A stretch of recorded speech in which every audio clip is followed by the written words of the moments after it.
Protection des droits des travailleurs migrants dans les accords bilatéraux en matière d'emploi. L'une des principales raisons pour lesquelles les pays d'origine concluent des accords bilatéraux en matière d'emploi est d'assurer une meilleure protection de leurs travailleurs dans les pays de destination. Pour que cela soit efficace, deux conditions doivent être remplies.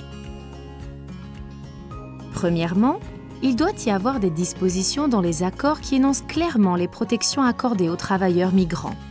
Deuxièmement, les accords bilatéraux en matière d'emploi doivent être mis en œuvre et contrôlés de manière efficace. Les accords bilatéraux en matière d'emploi devraient être conçus de manière à refléter un engagement clair envers les instruments internationaux relatifs aux droits de l'homme et les normes de travail pour la protection des travailleurs migrants. Ils peuvent s'engager à protéger les droits des travailleurs migrants par l'égalité de traitement et la non-discrimination, et inclure des dispositions sexo-spécifiques et fondées sur les droits. Des principes de recrutement équitable peuvent être inclus dans les accords bilatéraux pour garantir que les travailleurs reçoivent des informations gratuites, complètes et exactes sur l'emploi à l'étranger, qu'ils ne paient pas de frais de recrutement et de placement, et que leurs droits sont respectés et protégés tout au long du processus de migration. Les accords bilatéraux en matière d'emploi peuvent engager les pays signataires à fournir l'assistance nécessaire aux travailleurs migrants et à les informer pleinement, avant leur départ, de leurs droits et obligations, de leurs conditions de travail et de vie, ainsi que de la situation économique, sociale et culturelle dans le pays de destination. Les accords peuvent également fournir des informations aux travailleurs après leur arrivée, comme dans les protocoles d'entente signés par la République de Corée avec plusieurs pays asiatiques. Une disposition clé des accords visant à assurer la protection concerne le contrat de travail entre le travailleur et l'employeur.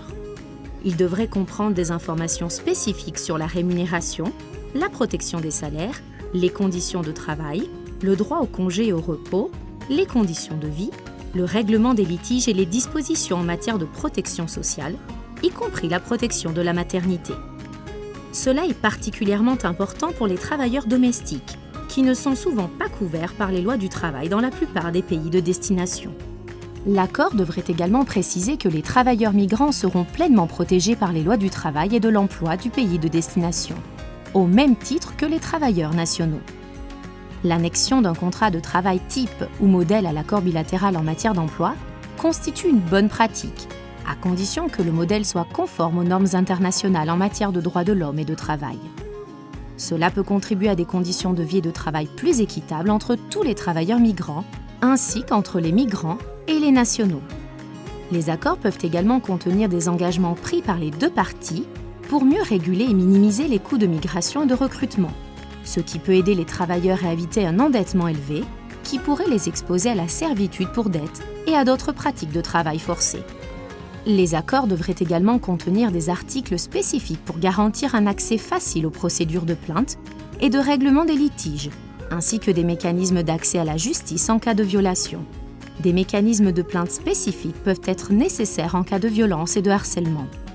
Ces dispositions permettent aux travailleurs de demander réparation en cas de violation de leurs droits. Les accords bilatéraux en matière d'emploi peuvent également garantir la protection sociale des travailleurs migrants, en offrant une couverture de sécurité sociale conforme aux lois nationales. Lorsque les travailleurs migrants sont exclus des systèmes nationaux de sécurité sociale, comme dans les pays du Conseil de coopération du Golfe, ils peuvent spécifier l'accès aux soins de santé et à l'indemnisation des accidents du travail et des blessures au minimum. De nombreux accords contiennent également des dispositions permettant aux travailleurs de remettre leurs économies à la famille dans leur pays d'origine. Compte tenu des problèmes particuliers rencontrés par les travailleuses migrantes, notamment les travailleuses domestiques, les accords bilatéraux en matière d'emploi peuvent contenir des dispositions générales qui s'appliquent à tous les travailleurs et des dispositions spécifiques pour traiter les situations particulières en ce qui concerne des questions telles que le temps de travail, les congés et les périodes de repos, la garantie de la vie privée et le droit à la communication.